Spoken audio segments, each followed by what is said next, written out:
This classic Italian dish is a household favorite all over the world. There's many versions, none of them are wrong, all of them are delicious, but your nonna's is always the best. This is my version of a lasagna. Let's get stuck in. So we're gonna start with the ragu, and this is something that the more time you have, the better. What we're gonna need to start is a Sofrito. So we're gonna do some diced celery, some diced carrot, and some diced onion. Controversially, I also add garlic. Now, I'm not sure if that's traditional. Italians often get frustrated when people just put garlic in everything, but I think it definitely adds something to it. So what else are you gonna need for your ragu? Well, meat. I have 500 grams of pork mince and 500 grams of beef mince. You can kind of use whatever mince you want, really, in here. Duck works really well, but make sure you do it with something fatty, like pork mince. Veal mince is kind of pretty traditional. Lamb mince works really well. So yeah, if you don't eat pork, feel free to swap that out for another mince. Parmesan rind. Now you're gonna use Parmesan later on when we start layering it, so cut the rind off and we'll use that in a second. Tomato passata, which is tomato sauce. So not like the canned tomatoes. This is cooked tomatoes like you see the Italian families make once every year and they bottle their sauce for the rest of the year. That's what this is. I haven't had the pleasure of doing that yet. I do want to do it one day, but this is just a store-bought version. And of course, I didn't forget the wine. Now you can use red wine or white wine. I like to use a red wine, kind of a lighter red wine. Salt and pepper, olive oil, that's pretty much it. Let's start cooking this ragu. So, pot with a lid. Every time scares the bejesus out of me. Temperature on high, olive oil. All right, once you get a bit of heat in your pan, doesn't need to be ripping hot, just a bit of heat. We're gonna add our onions, carrot, and celery. Decent pinch of salt. We'll just sweat that down. You don't want like heaps of color, but you do want it to start breaking down. One of the other things to remember about this dish is it takes time. Once it's up simmering, this ragu, you really want to cook it for about 2 hours, if not longer. It's not something that I make midweek. It's usually something I make in the weekends. And because it takes so much time to make one, it doesn't take much more time to make two. So I usually make two. I'm only making one today, but I normally make two and I shove one in the freezer. It freezes really well. All right, this has been sweating down for about 4 or 5 minutes now. The veggie's starting to soften, but we don't have much color, which is what we're looking for. Time to add the garlic. And I'm actually gonna add another drizzle of olive oil. It's starting to get a little bit dry. You don't want too much, you don't want it to get greasy, but you still wanna make sure there's enough oil on there so that stuff doesn't start to stick and catch too quickly. All right, we're gonna pull this Sofrito out. Make sure you get all of it too, otherwise it'll burn in the next step. Back on the heat, some more oil. Let that come up to temperature. It shouldn't take long because your pan should be nice and hot still. Now I like to try and break up my meat a little bit before I put it in. So if you've got a plate like roughly the same size as the pan, if you break it up so it fits the kind of shape of the plate, you can kind of just slide it in. Season with salt, and then just leave it. Let that come right up to temperature and start getting some good color on it before we start moving it around. All right, now we can see it's kind of starting to ease up. We can start breaking it up a bit. You don't want it to catch, but you do want this stuff here. When you pull it back, you kind of want it to see it like a nice golden color on the bottom, because this is what we're looking for on the underneath. All this nice color. All that stuff is delicious flavor. You kind of want that there. So continue breaking this up. Now you're not going to get that color over all the meat unless you do really small batches, which is if you want to do that, that's perfectly fine. But this recipe is long enough for me for a home meal. I don't stress too much. I think you're going to build enough flavor through the layering of all these beautiful ingredients. Once you got that pretty well broken up, get your wine in there. And this is the point where you can scrape all that beautiful fond off the bottom of the pan. I'm gonna let that wine reduce right down to almost nothing. I can see here, this wine's reduced, it's almost gone. It's about over 50% now. We'll add our Sofrito back. Make sure you get all that beautiful oil off the bottom too. We'll stir that through, and then we're just gonna reduce the rest of that wine until it's pretty much all gone. While that's happening, I'm gonna give it another decent seasoning of salt. We haven't put heaps in there just yet. Don't go too crazy, but you can always add more. But with seasoning, it's really important to season all the way through the cooking process, not just at a little bit at the start and all at the end. Okay, that pan is almost completely dry. You don't want it to be 100% dry. You're gonna risk the chance of it catching and burning, which is what you really don't want to do at this point. Time to add our passata. And just use a little bit of water to make sure you get all that beautiful, whoa, make a mess, tomato. Got a bit overzealous with me water. Now I have my spoon just then, jeez. Gonna have to have a bit of a clean up in a second. Mix that through, then there's not much more you can do apart from keep an eye on it and let it do its thing. Control the temperature. You don't want this rapidly boiling, you just want this simmering. The only other thing left is our piece of Parmesan rind. Put that in there, cover this up. Nice low temperature, little simmer, 1 hour minimum, 2 hours is better, 3 hours is incredible, 4 hours if you love your family all that much. We'll let that do its thing. We'll come back and we'll start making some pasta in a second. I'm just gonna have a little tidy up because I made a bit of a mess. Pasta. Now, I highly encourage you to make your own pasta. It's not that hard and it's a great way to learn with lasagna because there's a little bit of room for error, I guess. You can kind of hide a few mistakes there. If you are time poor and you want to buy pasta instead, please buy the fresh sheets of pasta that you can get in the refrigerated section in the supermarket. Don't use that dry stuff. It doesn't really work for the style of, well, it does work, but I think that the fresh sheets work better. So I'm gonna make like a spinach infused pasta for a couple of reasons. I think just a good way to kind of get some veggies into your diet, and it's pretty easy, it looks pretty good, but by all means you can kind of do the same recipe without the spinach, it will work just as well. So I've got 250-ish grams of baby spinach, big pot of boiling water. I'm gonna season that really well. Then I got a bowl with lots of ice and water in it. And all we're gonna do is dump this spinach in here, literally 20 seconds. Once it goes like a really dark green, out it comes. Let it drain off straight and shock it into the cold water. I'm gonna turn that water off, but don't throw it out. You can use that when we cook our pasta sheets later on. So put that to one side. Get all this ice out of here. Pull all the spinach out and let it drain in a rack or in a spider. I don't know why we call these things spiders. Sure that's not their official name. And then we're gonna squeeze as much water out of this as we can. And it's pretty important to try and get as much of it out because we are gonna blend this with the eggs, and that way the recipe should still work. If there's too much moisture in here and you still use the same amount of eggs, your dough is gonna be too wet.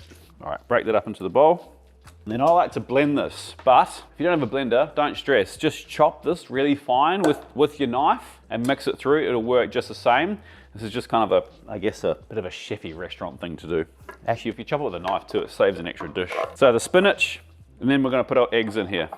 Hot tip, crack your eggs into something else first, because then if you do get a bit of shell in there, you can take it out instead of ruining this. Oh. Yeah, rightio. New blender too. Not sponsored, I paid for it. I don't know how to use it.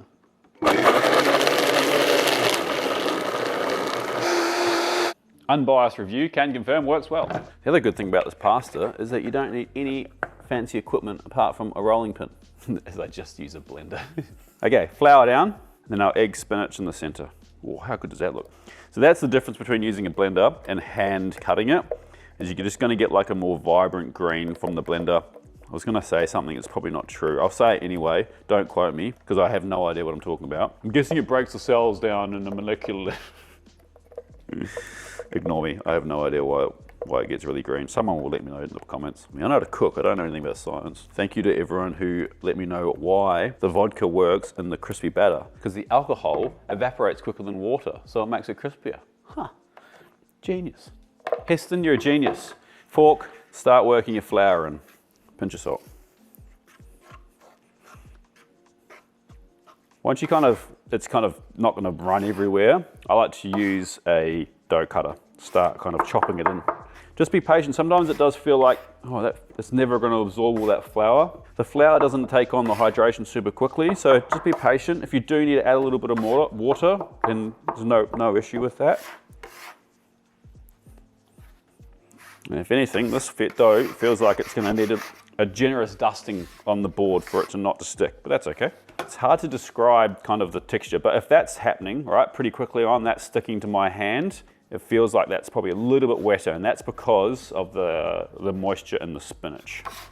So I can go pretty generous because I know it's probably gonna need all that flour, but we're gonna start kneading. You don't need to knead this until it's nice and smooth, which is probably gonna take about 8 to 10 minutes. Kneading action is pretty simple. It's using the palm to push down and away, flip it over, so you end up with like a sandwich, and go again. Sometimes you can get 2 kind of swipes at it, if that makes sense. Now's a great time to talk about and think about why it's spelt with an E or an A. Long story short, in Italy, in the north, it's spelt with an E. In the south, it's spelled with an A. And I think the reason is because in the north, because it's like plural, right? In Italian, E means plural, so there's lots of layers. In the south, it's an A because it's singular, because the whole dish, even though it has layers, it's one dish. So neither's wrong, really. Look how good is that? Feel free to argue in the comments about whether it's an A or an E. The engagement helps. All right, there you go. That took me about 8 minutes, maybe. So at this point, you can either just cover it with cling film. I like to use one of these vacuum pack bags. We're just gonna rest that for half an hour to an hour before we roll it out. You can rest it in the fridge. I honestly just leave it out at room temperature. As long as your total process of making this is under 2 hours, you're fine, because I know there's raw egg in this. If you think like it's gonna take you a bit longer than that, then when you're resting it, just chuck it in the fridge to keep that temperature nice and under control.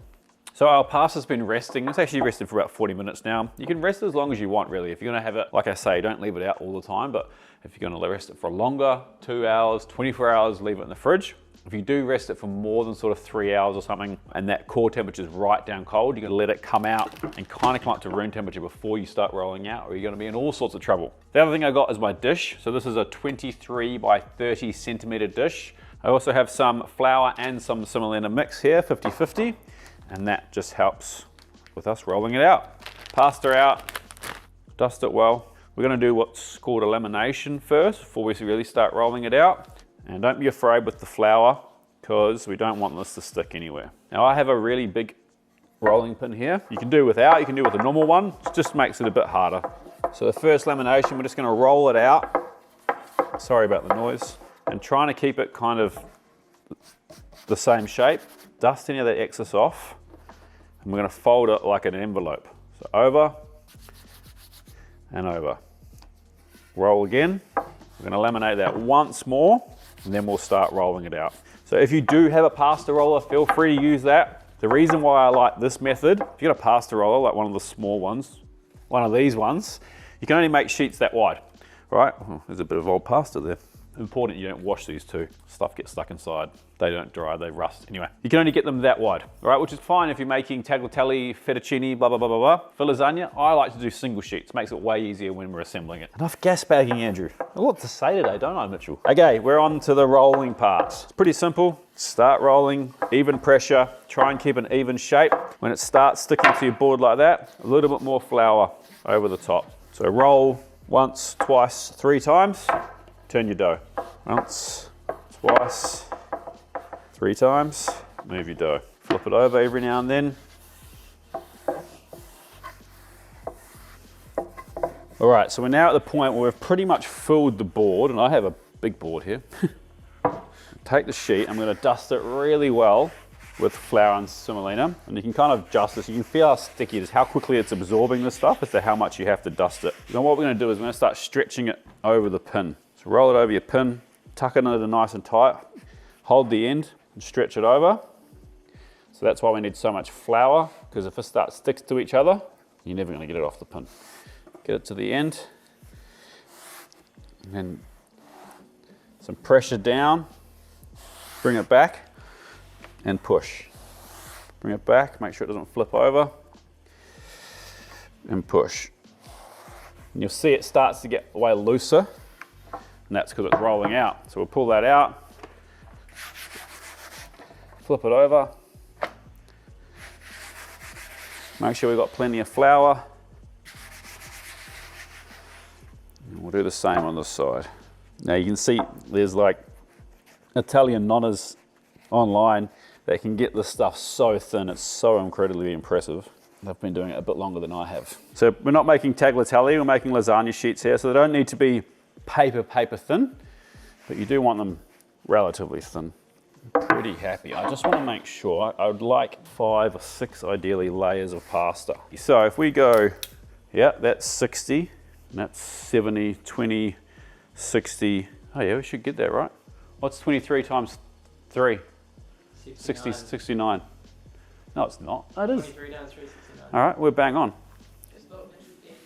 Yeah, I did. I'm going to cut that in half.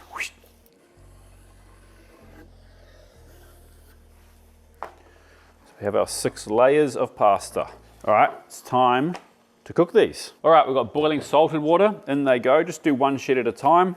for 2 minutes. Then I've got a bowl of a bowl of iced water that we're gonna plunge it into after to stop it from cooking. Once it's cooled down in the ice water, take it out and let it dry on a rack.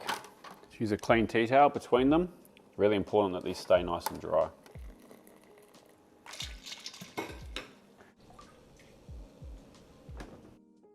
Okay, final thing to make, the bechamel before we start assembling. In a pot, heat on 50 grams of butter. Let that melt before we add our flour. 50 grams of flour as well. Once the butter's melted, flour, and whisk. We just want to whisk this and cook this until the flour's cooked. It's probably going to take 1 minute, 2 minutes, not that long. It should start smelling like cookie dough. All right, once your roux's cooked out, you're going to start adding the milk. 500 mils of cold milk. Add it in 2 goes. Add half of it, whisk, then add the other half. Make sure you get in the corners so that you don't have any roux kind of stuck there. We're going to simmer this for as long as it takes really until we get this consistency we're looking for. Probably 10, 15 minutes. While we're waiting for that to come up to temp, we can season it. So we've got some fresh nutmeg, maybe 1/4 of a nutmeg, just finely grated in there. Pinch of salt, 2. Some fresh ground pepper. As much or as little as you like. Start to feel it thicken already. Once you get to kind of this consistency, turn the heat off, and then you're just going to keep whisking it. That didn't even take that long, it took about 5 minutes. We're just going to keep whisking it. You don't want it much thicker than that. You want it to kind of pour off a spoon. If it gets too thick, it kind of gets a bit glumpy. Let that kind of just cool down a little bit. I'm going to check our ragu, see if that's almost ready, which I'm pretty sure it is. We'll get our cheese ready and we can start assembling. This has been about 2.5 hours now and it's looking good. The reason we keep the lid on is so that it doesn't dry out too quickly. This is about the consistency we are looking for. So pretty happy with that. I'm gonna mix that through. One last little step that I want to do before it's ready to go, which we'll do now. That is about 100 mils of milk. Seems kind of strange, but makes sense to me. Tastes good. I've just spotted that Parmesan rind as well. I'm gonna pull that out, stir that through, and we're gonna leave the lid off now too. It smells delicious. Meaty, and it looks all shiny and velvety. Have a little taste. That needs nothing else. All right, the last thing we need to talk through is cheese. Pretty simple. Parmesan, Parmigiano Reggiano. I like to use a fine microplane to grate it. Ooh, piece came off. Mozzarella. I'm just gonna grate the mozzarella in a box grater, then we can start assembly. Got my dish. Turn my oven on. Whoa, got my meat sauce. Got my bechamel. First layer, ragu. Don't need heaps. Nice and evenly spread out. 3 spoons. Pasta. Now this looks a bit wide, so we'll cut it down a bit. Tomato sauce, or red sauce, meat sauce, whatever you call it. Bechamel, mozz, and repeat.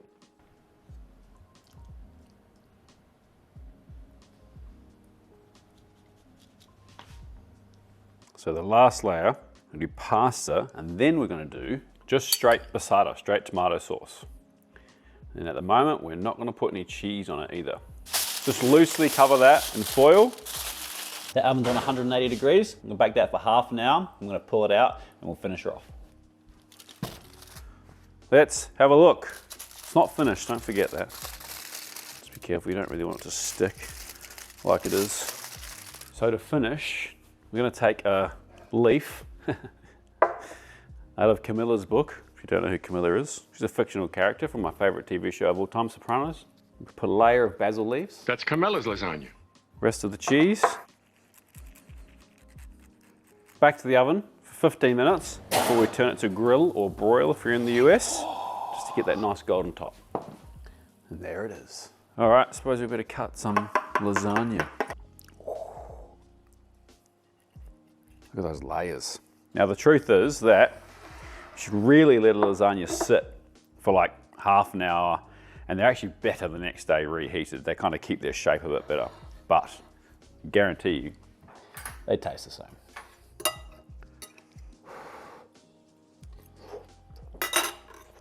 Delicious. Meaty, cheesy, the tomato sauce with this slightly acidic really cuts through all that fattiness. The pasta's cooked really well and you don't even really taste the spinach at all, so great way to sneak some veggies in on the kids. Definitely worth making. Definitely make 2 or 3 and leave one in the freezer for another day down the track. But that's a classic for a reason. Thank you all so much for watching. Please like this video if you took anything from it, and subscribe if you're not, because we're here every week with new recipes, and we'll see you next Sunday if we don't see you sooner. Peace.